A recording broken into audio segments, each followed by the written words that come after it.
Mere Christianity by C.S.Lewis. Read by Geoffrey Howard. Preface.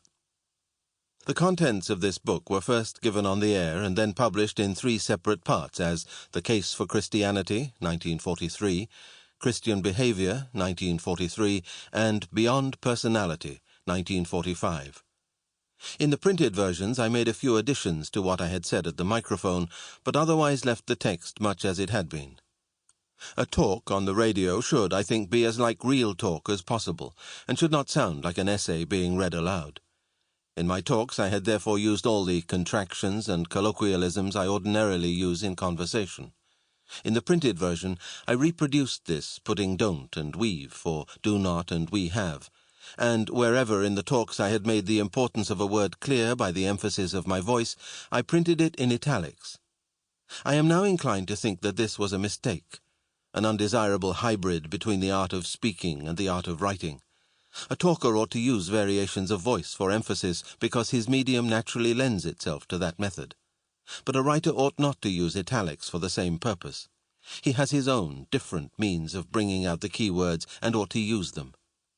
In this edition I have expanded the contractions and replaced most of the italics by recasting the sentences in which they occurred, but without altering, I hope, the popular or familiar tone which I had all along intended. I have also added and deleted where I thought I understood any part of my subject better now than 10 years ago, or where I knew that the original version had been misunderstood by others. The reader should be warned that I offer no help to anyone who is hesitating between 2 Christian denominations. You will not learn from me whether you ought to become an Anglican, a Methodist, a Presbyterian, or a Roman Catholic. This omission is intentional.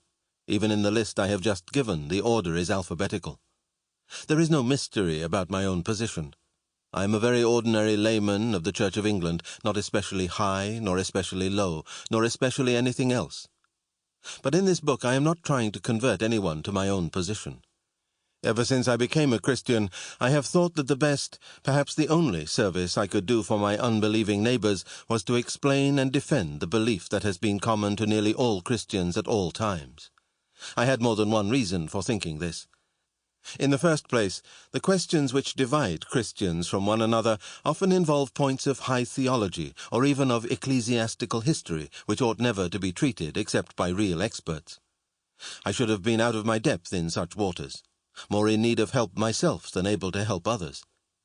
And secondly, I think we must admit that the discussion of these disputed points has no tendency at all to bring an outsider into the Christian fold.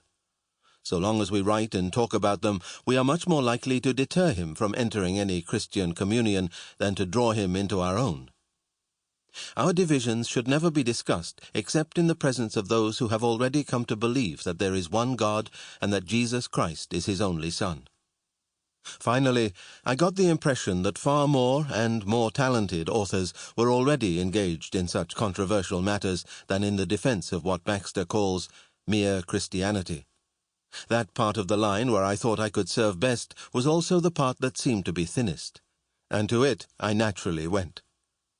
So far as I know, these were my only motives, and I should be very glad if people would not draw fanciful inferences from my silence on certain disputed matters. For example, such silence need not mean that I myself am sitting on the fence. Sometimes I am. There are questions at issue between Christians to which I do not think I have the answer. There are some to which I may never know the answer. If I asked them, even in a better world, I might, for all I know, be answered as a far greater questioner was answered, "What is that to thee? Follow thou me." But there are other questions as to which I am definitely on one side of the fence, and yet say nothing. For I was not writing to expound something I could call my religion, but to expound mere Christianity, which is what it is and was what it was long before I was born, and whether I like it or not. Some people draw unwarranted conclusions from the fact that I never say more about the Blessed Virgin Mary than is involved in asserting the virgin birth of Christ. But surely my reason for not doing so is obvious.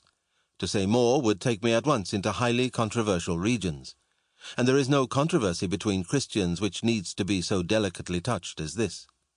The Roman Catholic beliefs on that subject are held not only with the ordinary fervor that attaches to all sincere religious Sample complete.